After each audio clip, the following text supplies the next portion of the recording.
Hi, Mark. Hi, Beck. Hi. So, Mark, you are a musician, Yes. a software engineer, Yes. and co-founder of Airstix. What do you do for Airstix? I write all the software that lets Alon talk between the hardware controllers and the synthesis that makes all the sounds. What was your original idea? We wanted to be able to make music in a way that people hadn't made music before. And we have access to electronics and electronic music, and we have access to motion controllers that can sense what you're doing. We've been developing algorithms for making sounds morph from one to the other. We've been developing algorithms to measure what you're doing so we can interpret that and make that a sound.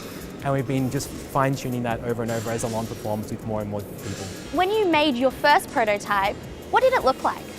The first prototype was a hat that Alon used to wear whilst playing drums, and he'd shake his head around to control an effect whilst he was playing drums. Wow. And that kind of was the seed of the idea of, can I create something that lets him control the sounds he's making whilst he's playing the drums? So then we moved on to sensing position using electromagnetic sensors, and that's where we've used these game controllers that we've kind of hijacked and hacked the software to interpret their movement. So I was able to use that data to understand where the hands are, where they are in coordination to each other, where they are in a 3D world. And then you can start building a 3D world and say, okay, I'm halfway in this space now, or I'm halfway in this space.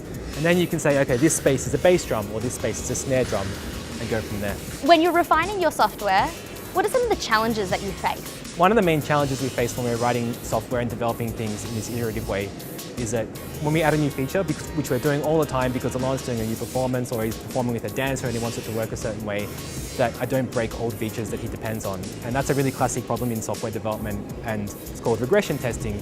You don't want to add a new feature and have another feature regress and not work. What's your advice for anybody else who's looking to create something new?